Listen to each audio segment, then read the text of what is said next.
এই রমেশ, শুনে যা। হ্যাঁ বলো বিষ্ণুদা। গল্প শুনবি না? তুমি সব ভয়ঙ্কর ভূতের গল্প বলো বিষ্ণুদা। রাতের বেলা আমার ঘুম হয় না, ঘুমাতে পারি না আমি। ভূতের গল্প শুনে এই অবস্থা, সচক্ষে ভূত দেখলে তোর কি হবে বুঝতে পারছিস? হতে পারে, আমি খুব একটা সাহসী না বিষ্ণুদা, তুমি তো জানো। সন্ধেবেলা চলে আসিস, সবাই থাকবে।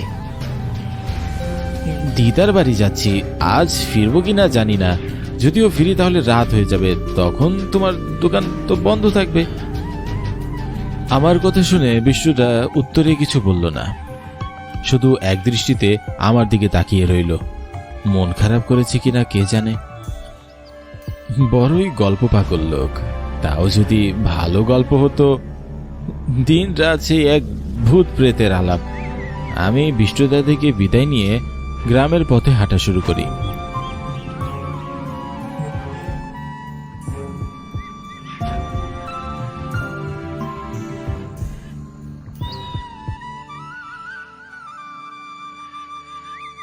আমার নাম রমেশ ঘোষ, গ্রামে থেকেই পড়াশোনা করি। বিষ্ণুদা আমার 2 বছরের সিনিয়র। এসএসসি পরীক্ষায় রেজাল্ট খারাপ হওয়ার পর লেখাপড়া ছেড়ে ঘটাডাঙ্গার পারে একটা ছোট দোকান দিয়ে বসে। 1-2 বছরের মধ্যে বেশ ভালো পরিচিতিও পায়। বিষ্ণুদার টঙ্গের দোকানে চা না খেলে ভালোই লাগে না। বিষ্ণুদার টঙ্গের দোকানে রোজ নতুন নতুন গল্প শোনা যায়। এই গ্রামের বুড়ো থেকে বাচ্চা সবাই বিষ্ণুদার গল্প শুনতে মুখিয়ে থাকে, কিন্তু আমার খুব একটা ভালো লাগে না, কারণ বিষ্ণুদা সবসময় আজগুবি সব ভূত প্রেতের গল্প শোনায়। যদিও তিনি বলেন এগুলো নাকি সত্যি, কিন্তু আমার তো বিশ্বাস হয় না। এসব বানিয়ে বানিয়ে বলে, এমন ভাবে যেন বলে মনে হয় যে সত্যি। তাই তার দোকানে সন্ধ্যার পর আমি খুব একটা যাই না। আজকে মায়ের পিড়াপিড়িতে দিদার বাড়িতে যাচ্ছি। কিছু দূর হেঁটে জলডাঙ্গার কাছে টুকটুক দেখতে পেলাম, তাতেই উঠে গেলাম।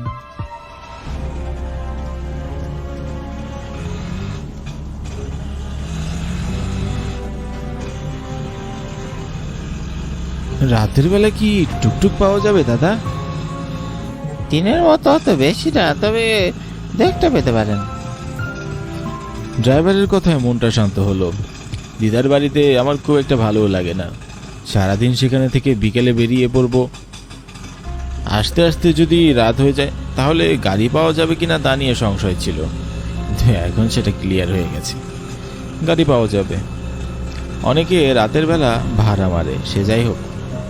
গাড়ি থেকে জলডাঙ্গার বাজারে নামতে হবে একবার। দিদামণির জন্য কিছু ফল আর মিষ্টি নিতে হবে।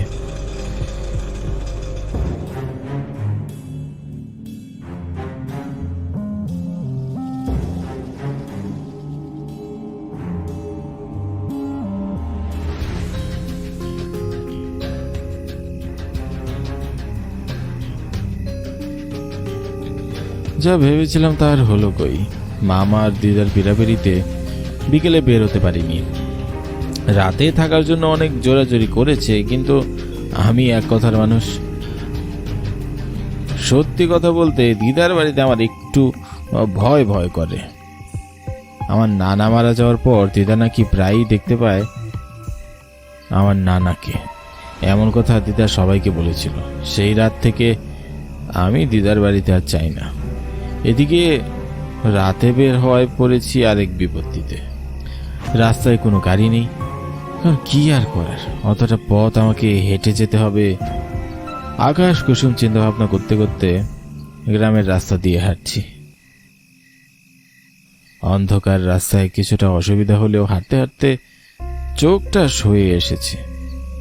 ঝিঝি পোকাদের ডাক ভালো লাগলেও মাঝে মাঝে কোলা ব্যাঙের ডাকে শিউরে উঠছি। আমি আবার একটু ভীতু স্বভাবের। এত রাতে আসাটা কি ঠিক হলো আমার? গোটা গ্রাম ঘুমিয়ে পড়েছে। এমনটা শুধু গ্রামেই দেখা যায়, শহরে 9-10টা বাজলেও কোলাহল থাকে। হেঁটে হেঁটে অনেকটা পথ যাওয়ার পর আমি ঘটাডাঙ্গার পাড়ে চলে আসি। হঠাৎ বিষ্ণুদার টঙ্গের দোকানে আলো জ্বলতে দেখে আমি অবাক হয়ে যাই। কিন্তু দোকানের ভিতরে কেউই নেই। আমি এগিয়ে গেলাম। এখন রাত আনুমানিক 10টা বাজে। এত রাতে দোকান খোলার কথা না। যতটুকু জানি রাত 8টার মধ্যে দোকান বন্ধ করে ফেলে বিষ্ণুদা। আমি দোকানের ভিতর উকি দিচ্ছি, আর তখনই আমি অনুভব করলাম আমার পিছনে কেউ এসে দাঁড়িয়ে আছে। একেই তো রাত, তার উপর আমি খুবই ভীতু। পিছনে কেউ আসায় আমি প্রচন্ড ভয়ে শিউরে উঠি। মনে মনে নিজেকে দোষারোপ করতে থাকি, আজকের রাতটা দিদার বাড়িতে থেকে গেলে কি হতো। হ্যাঁ, আমাকে আরো বেশি ভয় পাইয়ে দিয়ে পিছনের লোকটা আমার কাঁধে স্পর্শ করে। একটা বরফ শীতল হাত। আমার শরীর হিম হয়ে আসে মুহূর্তেই। এত ঠান্ডা কোনো মানুষের হাত কখনোই হতে পারে না। আমি ভয়ে পিছনে ফিরে তাকাই, আর পিছনে বিষ্ণুদা দাঁড়িয়ে। বিষ্ণুদাকে দেখে আমি আশ্বস্ত হলাম, ঠিক আছে, ভয়ের কিছু নেই। একটা স্বস্তির নিঃশ্বাস ফেলে আমি জিজ্ঞাসা করলাম, বিষ্ণুদা, তুমি এখনো দোকান বন্ধ করনি? না রে, তোর জন্য অপেক্ষা করছিলাম। আমার জন্য? কেন বিষ্ণুদা? তোকে গল্প শোনাবো বলে। বিষ্ণুদার কথা মেজাজটাই খারাপ হয়ে গেল। এত রাত অব্দি বিষ্ণুদা বসে আছে গল্প শোনাবে বলে।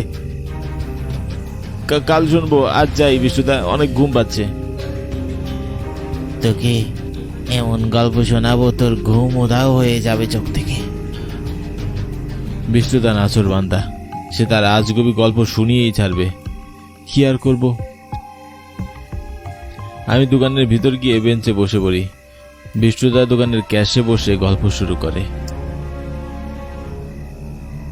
তুই তো সবই জানিস, তুই আর আমি একই স্কুলে পড়েছি। আমি তোর 2 ক্লাস সিনিয়র ছিলাম। দুর্ভাগ্যবশত আমি পরীক্ষার রেজাল্ট খারাপ করি, আর তারপর লেখাপড়ার প্রতি আগ্রহ আমার আর আসেনি। সংসারের অভাব দেখে টঙ্কের দোকান দেওয়ার জন্যে মায়ের কাছে বায়না করি। মা তার অবশিষ্ট কিছু গয়না বিক্রি করে আমাকে এই দোকানটি দেয়। ভালোই চলছিল। একটা ব্যাপার তোরা জানতি না, সেটা হলো এই গ্রামের চেয়ারম্যানের মেয়েকে আমার অসম্ভব ভালো লাগতো। আমরা স্কুলে একে অপরের প্রতি মায়া অনুভব করি, কিন্তু ব্যাপারটা কি করে যেন চেয়ারম্যান সাহেব জেনে যায়, আর তারপর লাবণ্যকে বিয়ে দিয়ে দেয় অন্য কোথাও। কারণ আমি সামান্য একজন চা বিক্রেতা, আমার সাথে মেয়েকে কখনোই মেনে নেবে না। এদিকে লাবণ্যকে হারানোর শোকে আমি পাগল, প্রায় সহ্য করতে না পেরে আমি আত্মহত্যা করে বসি। বিষ্ণুদার কথা শেষে আমি চমকে উঠলাম। তার দিকে অবাক দৃষ্টিতে তাকিয়ে রইলাম কিছুক্ষণ।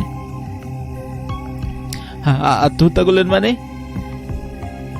স্টেশনে গিয়ে রেল লাইনে দাঁড়িয়ে পড়ি, মুহূর্তে ক্ষতবিক্ষত হয়ে যায় আমার শরীর, আমি মারা যাই। বিষ্ণুদার কথায় আমি স্তব্ধ হয়ে যাই। বাকরুদ্ধ আমি, মুখে কোনো কথা নেই। বিষ্ণুতে কি আমার সাথে মজা করছে? কিন্তু তার চোখ মুখ দেখে তো মজার বলে মনে হচ্ছে না। তোর বিশ্বাস হচ্ছে না, তাই না? আমি যে আর বেঁচে নেই এটা বিশ্বাস করতে কষ্ট হচ্ছে, তাই না? তুমি মারা গেলে আমার সামনে কি করে আছো? আমার কথা শুনে বিষ্ণুদা হো হো করে হেসে ওঠে। মুহূর্তে এসে তার রূপটা পাল্টে ফেলে, ভয়ঙ্কর এক আত্মায় পরিণত হয়। বিষ্ণুদাকে দেখে আমার শরীরের পশম দাঁড়িয়ে যায়। ভয় আতঙ্কে আমার চোখগুলো অস্বাভাবিকভাবে বড় হয়ে যায়। কি ভয়ানক দেখাচ্ছে বিষ্ণুদাকে, সারা শরীরে রক্ত ক্ষতবিক্ষত অবস্থায়, চোখ দিয়ে যেন আগুন বেরোচ্ছে। আমি ঠকঠক করে কাঁপছি। বিষ্ণুদা, আমি বাড়ি যাবো, আমার খুব ভয় করছে। বাড়ি তো যাবি, বাকি গল্পগুলো শোন। আমার মৃত্যুর পর আমার আত্মা সব কিছু দেখতে পেত, আমি সবার আগে ছুটে যাই লাবণ্যের শ্বশুর বাড়ি, কিন্তু যে দেখি লাবণ্য সুখেই সংসার করছে। এমনকি সে নিজের মুখে স্বীকার করেছে সে আমাকে সত্যিকারের ভালোবাসেই নি কখনো। লাবণ্যের মুখে কথা শুনে বুকটা কষ্টে ফেটে যায়। যার জন্য এই জীবন আমি নষ্ট করলাম, সে কিনা আমাকে ছাড়াই ভালো আছে। আমি তখন আমার মায়ের কথা চিন্তা করলাম, আমি ছাড়া মায়ের কেউ নেই। আমার কিছু হলে মাও মারা যাবে আমার শোকে। তাই আমি মায়ের কাছে ফিরে আসি। তুমি ভুল করেছো বিষ্টুদা। আত্মহত্যা করা মোটেও কোনো ভালো কথা নয়। তুমি সারা জীবন এভাবে থাকতে পারবে না। তুমি মারা গেছো, এটা তোমার নিজেকেই মেনে নিতে হবে। আরে রমেশ, মৃত্যুবার আমি হিংস্র হয়ে উঠেছি। আমি খালি রক্ত রক্ত ভালো লাগে। লাবণ্যকে আমি মেরে ফেলি, তারপর তার স্বামীকে, আর তারপর চেয়ারম্যান ও তার গোটা পরিবারকে। বিষ্টুদার কথায় আমার মনের ভয়টা আরো বাড়তে শুরু করে। সে এখন মানুষ নয়, তাকে কিছুতেই বিশ্বাস করা যায় না। এত রাতে বিষ্টুদা যদি আমাকে মেরে ফেলে তাহলে কেউ বাজাতেও আসবে না আমাকে। তোকে আমি স্নেহ করি, তোকে মারতে আমার কষ্ট হবে, কিন্তু এই লোভটা সামলাতে পারছি না। কি বল, তুই মরে বোধ হয়ে গেলে বুঝবি খিদে যে কি কষ্ট, কি জ্বালা। শেষের কথায় আমি বুঝে যাই সে আসলে কি করতে চাচ্ছে। আমার অবচেতন মন আমাকে এখান থেকে পালানোর জন্য তাড়া দিতে থাকে। কিন্তু আমি চাই বিষ্টুদা, আমারও যে বাসায় মা আছে, আমার পথ চেয়ে বসে আছি সে। আমি আমার মাকে ছেড়ে যেতে চাই না। আমার কথায় দেখলাম বিষ্টুদার মায়া হয়েছে কিনা জানি না, কিন্তু আমি আর দাঁড়িয়ে থাকতে পারছি না। এক দৌড়ে দোকান থেকে অনেক দূরে চলে আসি। পিছনে না তাকিয়ে দৌড়াচ্ছি, না জানি বাড়িতে পৌঁছাতে পারবো কিনা। কিন্তু মনে মনে শপথ করছি ঘটাডাঙ্গার বিষ্টুদার দোকানে আর কখনোই আসবো না। আমি বেশ কিছুক্ষণ দৌড়ানোর পর বাড়ির উঠোনের সামনে আমি আসি।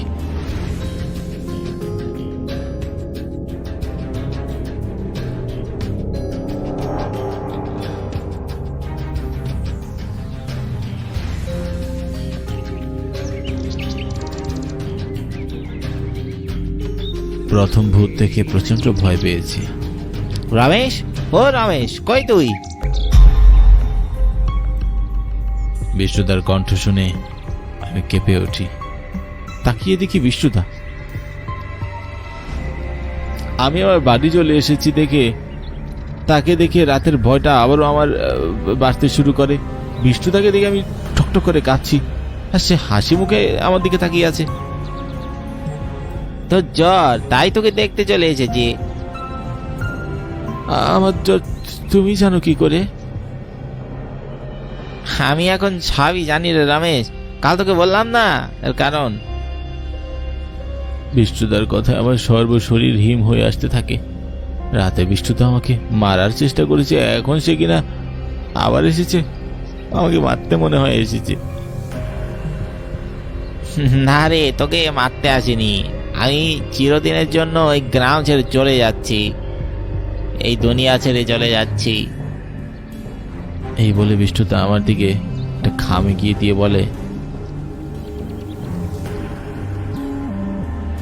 এই খামে কিছু টাকা আছে, এটা তোকে দিচ্ছি আর মায়ের দেখাশোনা করার জন্যে।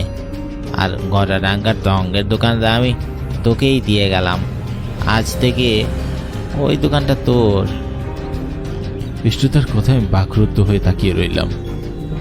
সে আমার সামনেই হঠাৎ অদৃশ্য হয়ে গেল। আমি চমকে উঠলাম।